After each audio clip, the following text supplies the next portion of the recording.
আরো দ্রুত, আরো দূরে, আরো উঁচুতে খেলাধুলা মানেই প্রতিনিয়ত নিজেকে ছাড়িয়ে যাওয়ার চেষ্টা। কিন্তু সেরাটা দিতে হলে আমাদের শিখতে হবে, ভুলগুলো বুঝতে হবে এবং শারীরিক সুস্থতা নিয়ে সচেতন হতে হবে। ঠিক এখানে এআই বা কৃত্রিম বুদ্ধিমত্তা প্রযুক্তি সাহায্য করতে পারে। খেলার বিশ্লেষণ, চোট প্রতিরোধ, প্রশিক্ষণের মানোন্নয়ন, এমনকি রেফারিদের জায়গা ওটি নিতে শুরু করেছে। এআই কিভাবে খেলার জগৎকে বদলে দিচ্ছে দেখুন আজ শিফটে। মেয়েদের ক্রিকেটে ইংল্যান্ডের সাবেক coach John Lewis 2.5 lakh simulation চালিয়ে এআইয়ের সাহায্যে একটি নিখুঁত দল সাজিয়েছিলেন। কিংবা ফিফা বিশ্বকাপের সেই নতুন বলের কথা ভাবুন, যা রিয়েল টাইম মোশন ডেটা বা গতির তথ্য সরাসরি ভিডিও রেফারিদের কাছে পাঠায়। এমনকি এআই সম্পূর্ণ নতুন সুযোগও তৈরি করে দিচ্ছে। ভারতে একটি স্টার্টআপ প্রত্যন্ত অঞ্চল থেকে প্রতিভা খুঁজে বের করতে এই প্রযুক্তি ব্যবহার করছে। এটি ক্রিকেট বা ফুটবল ম্যাচের ভিডিও স্বয়ংক্রিয়ভাবে বিশ্লেষণ করে। তথ্য সংগ্রহের জন্য খেলোয়াড়দের শরীরে সেন্সর লাগানো এমন ছবি আপনারা হয়তো দেখেছেন। হ্যান্ডবলে কৌশল উন্নত করতে এআই এর ব্যবহার। আমরা এমন একটি হ্যান্ডবল দলের দেখা পেয়েছি যারা ঠিক এটাই করছে। জার্মানির অন্যতম বড় হ্যান্ডবল ক্লাব এসজি ফ্ল্যান্সবুর্গ হ্যান্ডিভিট। এখানে কোচরা ডেটা অ্যানালাইসিসের জন্য এআই ব্যবহার করেন, যা তাদের বাড়তি সুবিধা দেয়। মাইকেল ডোরিং অ্যাথলেটিক্স এবং পারফরম্যান্স প্রশিক্ষণের দায়িত্বে আছেন। তিনি খেলাটা বোঝেন এবং এআই এর মধ্যে বিশাল সম্ভাবনা দেখতে পান। মাঠে যা ঘটে সেগুলোকে এমন কিছু প্যাটার্ন বা ধরনের সাজানো যায় যা আমরা মানুষেরা সাধারণত ধরতে পারি না। এটি গত কয়েক বছরের তুলনায় একদম ভিন্ন তথ্য দেয় এবং কিভাবে ভিন্নভাবে অনুশীলন করা যায় বা খেলা যায় সে বিষয়ে নতুন ধারণা দেয়। প্যাডারবর্ন ইউনিভার্সিটির ক্রীড়াবিজ্ঞানী ইয়োখেন বাউমাইস্টারের নেতৃত্বে একটি দল ক্লাবটির জন্য একটি বিশেষ টুল তৈরি করেছে। এটি খেলার ধরন মূল্যায়ন করে কোনটা কাজ করছে আর কোনটা করছে না তা চিহ্নিত করে। এই সিস্টেম আমাদের পরিমাপ করতে দেয় যে নির্দিষ্ট কিছু পদক্ষেপ সফল হলো কিনা, আর হলে তা কতটা। আমরা হয়তো এমন খেলোয়াড়দেরও শনাক্ত করতে পারি যারা গোল করছে না কিন্তু গোলে গুরুত্বপূর্ণ অবদান রাখছে। কোর্ট থেকে ডেটাবেস। বুন্ডেসলিগার হ্যান্ডবল খেলোয়াড়দের পিঠে ছোট সেন্সর লাগানো থাকে, যা তাদের নড়াচড়া, গতি এবং অবস্থান রেকর্ড করে। তারপর এআই আগের পাসের ভিত্তিতে গোলের সম্ভাবনা হিসেব করে।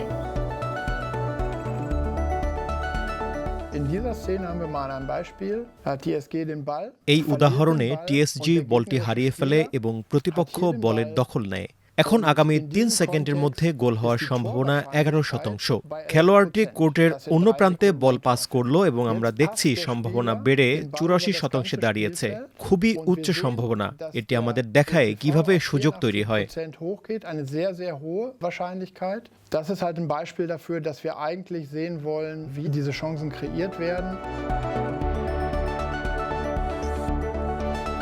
কিন্তু অতিরিক্ত প্রযুক্তির ব্যবহার কি খেলার উত্তেজনা কমিয়ে দিচ্ছে? মিশেল ডোরিং তা মনে করেন না।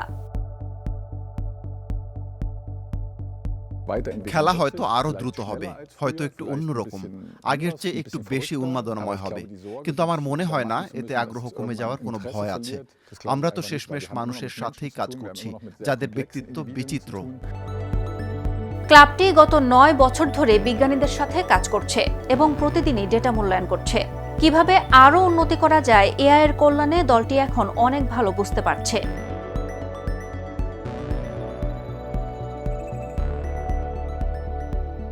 এআই সবকিছু করতে পারে না, তবে ডেটা অ্যানালাইসিসের ক্ষেত্রে এটি দারুণ সাহায্য করতে পারে।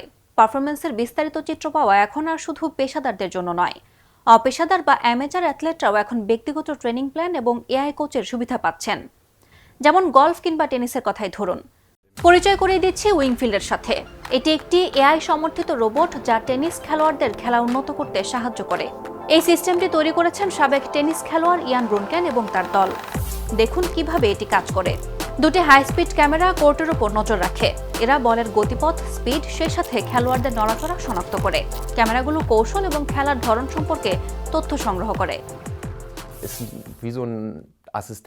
এটি টেনিস কোচের সহকারীর মতো। ডেটা প্রসেসিং এবং বিশ্লেষণের কাজগুলো এটি সামলায়। তখন কোচ নির্দিষ্ট কোনো কিছু ঠিক করার দিকে মনোযোগ দিতে পারেন। একজন খেলোয়াড়ের শক্তির জায়গায় এবং কোথায় উন্নতি প্রয়োজন উইংফিল্ড তা দেখায়। এটি এরই মধ্যে কাজ শুরু করেছে। জার্মানি জুড়ে শত শত টেনিস কোর্টে প্রযুক্তিটি বসানো হয়েছে। কখনো কখনো এমন কিছু বিষয় থাকে যা আমার চোখ এড়িয়ে যায়। এটি ভালো সাহায্যকারী। আমি দ্রুত নিশ্চিত হতে পারি। চলুন দেখি উইংফিল্ড কিভাবে কাজ করে। তোমার ত্রুটি দেখো। এটি ছিল সঠিক দিক। বলটি ছিল ডান দিকে, এটাও চলে, কিন্তু এভাবে বলের চারপাশে আরো ভালোভাবে ঘুরতে পারবে। এআই দ্রুত উন্নতি করছে, তবে কোচ টোবিয়াস কুবারলে মনে করেন না যে এআই এখনই তার জায়গাটি নিয়ে নেবে। শুধু প্রশিক্ষণ কৌশল নয়, স্পোর্টস মেডিসিন বা ক্রীড়া চিকিৎসাতেও এআই সাহায্য করছে। তার রোগ নির্ণয়, পুনর্বাসন কিংবা চোট প্রতিরোধ, যে কোনো ক্ষেত্রেই হোক। এনএফএল এর ডিজিটাল অ্যাথলেটের কথাই ধরুন। এটি একটি এআই টুল যা ইনজুরি ঝুঁকি অনুমান করতে গেম এবং প্রশিক্ষণের ডেটা কার্যকরভাবে বিশ্লেষণ করছে। আমরা বেলফাস্টের একজন উদ্যোক্তার সঙ্গে দেখা করব যিনি একই ধরনের উদ্যোগ নিচ্ছেন। নাওমি ম্যাকগ্রেগর চান না কিশোর বয়সে তাকে যা সহ্য করতে হয়েছিল তা অন্যদেরও হোক। 4 বছর বয়সে ব্যালে নাচ শুরু করেন তিনি। 10 বছর পর নাচের সময় হাঁটুতে চোট পান। 3 বছরে 8 জন বিশেষজ্ঞ দেখানোর পর আমাকে বলা হয়েছিল যে আমি আর কখনোই নাচতে পারবো না। আমার চোটটি পুরোপুরি প্রতিরোধযোগ্য ছিল। বেদনাদায়ক এই অভিজ্ঞতা তাকে নতুন উদ্ভাবনে উৎসাহ জুগিয়েছিল। তাৎক্ষণিকভাবে শরীরের গতিবিধি মাপার একটি পরিধানযোগ্য যন্ত্র বের করেন তিনি। এর মাধ্যমে ব্যবহারকারীরা মাঠে তাদের নড়াচড়া এবং পারফরম্যান্স বুঝতে পারেন। কোভিড মহামারীর সময় একটি গ্যারেজে এটি গড়ে তোলার যাত্রা শুরু হয়। গত 3 বছরে আমরা মুভটুর নকশা, পরিমার্জন এবং পুরো ইউরোপ জুড়ে তা ছড়াতে সক্ষম হয়েছি। মুভট্রু নামের যন্ত্রটি একটি অ্যাপে ডেটা পাঠায়। আইস হকির মতো হাই ইম্প্যাক্ট স্পোর্টস বা অধিক শারীরিক কসরতের খেলার জন্য এটি বিশেষভাবে তৈরি। ডিলান ম্যাকবার্নি মুভট্রুর প্রযুক্তিগত উন্নয়নের দায়িত্বে আছেন।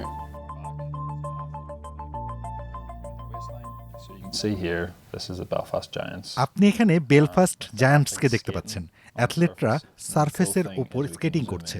মজার ব্যাপার হলো আমরা জুম ইন করে সব ডেটা পয়েন্ট দেখতে পারি। এটি রিয়েল টাইমে ধারণ করা হচ্ছে এবং আমরা ফ্লিক করে এইসব ডেটা পয়েন্ট দেখতে পারি। অ্যাপটি নড়াচড়ার ডেটা বিশ্লেষণ করে এবং স্বয়ংক্রিয়ভাবে স্কোর বা নম্বর দেয়। একটি এআই টুল ব্যক্তিগত ট্রেনিং প্ল্যান তৈরি করে, যা অ্যাথলেটের শক্তি এবং দুর্বলতা অনুযায়ী সাজানো। এর লক্ষ্য হলো পারফরম্যান্স বাড়ানো এবং ইনজুরির ঝুঁকি কমানো। মুভট্রু শুরু করার সময় এআই শব্দটি এই শিল্পে খুব একটা ব্যবহার করা হতো না। এখন এআইয়ের এই বিস্ফোরণের ফলে আমরা এটিকে নাটকীয়ভাবে এগিয়ে নিতে পেরেছি। কিন্তু ব্যবহারকারীরা কি ভাবছেন? রাগবি খেলোয়াড় জ্যাক ফ্লানারি খুবই খুশি। অ্যাথলেট হিসেবে ইনজুরিতে পড়লে সবসময় পরিষ্কার বোঝা যায় না সমস্যাটা কি বা খেলায় ফেরার সময় কি ঘাটতি থেকে গেছে। এক্ষেত্রে আপনি পরিষ্কার বস্তুনিষ্ঠ পরিমাপ পাবেন এবং উন্নতি করতে পারবেন, যা খেলায় ফেরার পথটা অনেক সহজ করে দেয়। নাওমি বিশ্বাস করেন খেলাধুলায় এআই এর সীমাবদ্ধতা আছে। বিশেষ করে নারী অ্যাথলেটদের জন্য সিস্টেমগুলোকে কার্যকরভাবে প্রশিক্ষিত করার জন্য এখনও পর্যাপ্ত ডেটা নেই। নারীদের এসএল ছিঁড়ে যাওয়ার ঝুঁকি পুরুষদের তুলনায় 8 গুণ পর্যন্ত বেশি। এই কারণে আমরা যখন এআইয়ের কথা বিবেচনা করছি, আমাদের নিশ্চিত করতে হবে যে সিদ্ধান্ত নেওয়ার ক্ষেত্রে নারীর শারীরিক গঠন, হরমোনজনিত স্বাস্থ্য এবং তাদের বায়োমেকানিক্যাল পারফরম্যান্সের পার্থক্যগুলো যেন বিবেচনায় নেওয়া হয়। মুভট্রু সবসময় বিপর্যয় ঠেকাতে পারবে না, তবে এটি ব্যবহার করলে ইনজুরির ঝুঁকি কমে এমন প্রমাণ মিলছে।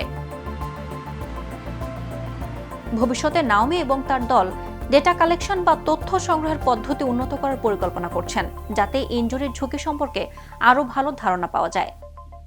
ডাক্তাররাও সেকেন্ড অপিনিয়ন বা দ্বিতীয় মতামতের জন্য এআই ব্যবহার শুরু করেছেন। গবেষণায় দেখা গেছে এই চর্চা রোগ নির্ণয়ের নির্ভুলতা বাড়ায়। তবে মনে রাখবেন, এআইয়ের দক্ষতা তার প্রশিক্ষণ ডেটার মানের উপর নির্ভর করে। উদাহরণস্বরূপ, যদি চর্মরোগবিদ্যার এআই মূলত শ্বেতাঙ্গ রোগীদের তথ্যের উপর প্রশিক্ষিত হয়, তবে অন্য গায়ের রঙের মানুষদের চিকিৎসার ক্ষেত্রে এটি ভুল করতে পারে। আরেকটি বড় প্রশ্ন রয়েছে তথ্যের সুরক্ষা নিয়ে। আমরা যা নিয়ে কথা বলছি তার সবকিছুর সাথে প্রচুর ব্যক্তিগত স্বাস্থ্য তথ্য জড়িত। বিশেষ করে অ্যাথলেটদের ক্যারিয়ারই হয়তো এর উপর নির্ভর করছে। অনেকে কঠোর নীতিমালার দাবি জানাচ্ছেন। ইউরোপীয় ইউনিয়ন সম্প্রতি প্রথম এআই আইন পাশ করেছে। কারো কারো কাছে অবশ্য তা যথেষ্ট নয়। এআই ডেটার ব্যবহার এবং তা বোঝার ক্ষেত্রে আমরা এখনো একেবারে প্রাথমিক পর্যায়ে আছি। তাই নীতিমালা, নির্দেশিকা এবং নিয়ন্ত্রণ থাকাটা দারুণ ব্যাপার। তবে এগুলো আসলে আমাদের প্রয়োজনীয় সুরক্ষা কতটা দিতে পারছে তা নিয়ে আমি কিছুটা সন্দিহান। আমার মনে হয় সেগুলো আসবে, কিন্তু আমি মনে করি এখনো সেই পর্যায়ে পৌঁছেনি এবং এগুলো খেলাধুলা বা অ্যাথলেটিকের কথা মাথায় রেখেও তৈরি করা হয়নি। for a sporting and athletic context. স্বচ্ছতার প্রশ্নে এআই কিছু ক্ষেত্রে পিছিয়ে আছে। প্রশ্ন হলো আপনি এর উপরে আসলে কতটা নির্ভর করতে পারেন। প্রতিযোগিতার জন্য প্রস্তুতি নিয়ে এক জিনিস, কিন্তু খেলার মাঠে এআই যখন সিদ্ধান্ত নেয় তখন কি হয়?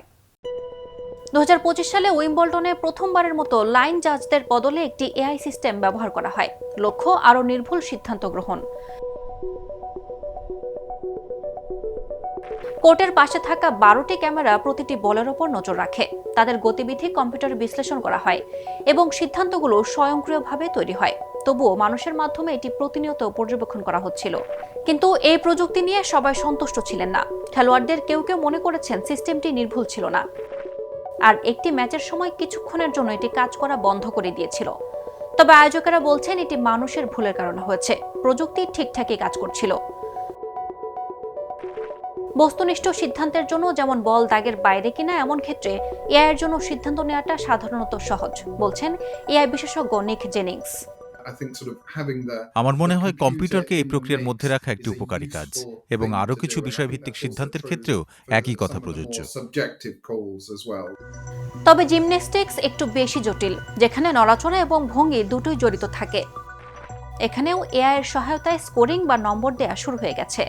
প্রতিযোগিতার সময় ধারণ করা অ্যাথলেটদের 3D মডেল বিশ্লেষণ করা হয়। নিক জেনিংসের মতে এআই মূল্যায়নের মান উন্নত করতে পারে, কিন্তু সঠিকভাবে প্রশিক্ষণ দেওয়া না হলে কিংবা নতুন পরিস্থিতির মুখোমুখি হলে ভুলও করতে পারে। এখানে মানুষের দক্ষতা এখনো অত্যন্ত গুরুত্বপূর্ণ। বিশেষ করে যখন সিদ্ধান্তটি সম্পূর্ণভাবে বিষয়ভিত্তিক, তখন শুধুমাত্র একটি এআই থাকলে খেলাটি তার মান হারাবে। আমরা এখনো পুরোপুরি সেখানে পৌঁছাইনি, তবে এআই এর সহায়তায় স্কোরিং ক্রমশ গুরুত্বপূর্ণ হয়ে উঠছে। ট্রেনিং প্রোগ্রাম থেকে শুরু করে পারফরম্যান্স মূল্যায়ন পর্যন্ত এআই খেলার জগৎকে বদলে দিচ্ছে। এটি আরও বস্তুনিষ্ঠ এবং ন্যায়সঙ্গত একটি ক্রীড়া জগতের সম্ভাবনা দেখাচ্ছে। কিন্তু নতুন প্রযুক্তি নতুন চ্যালেঞ্জও নিয়ে আসে। প্রতিযোগিতায় এআই ব্যবহারের নৈতিক সীমা কি? আমাদের ব্যক্তিগত স্বাস্থ্য তথ্য কতটা নিরাপদ? আমরা কিভাবে নিশ্চিত করব যে এই সিস্টেমগুলো পুরনো পক্ষপাত এবং বৈষম্যকে টিকিয়ে রাখবে না? মোট কথা, প্রযুক্তি যত বাড়ছে, স্পষ্ট বিধিবিধানের প্রয়োজনীয়তাও তত বাড়ছে। কিন্তু আপনার কি মনে হয়? সবসময়ের মতো আমাদের জানাতে ভুলবেন না। আজ এইটুকুই। দেখা হবে শিফটের আগামী পর্বে।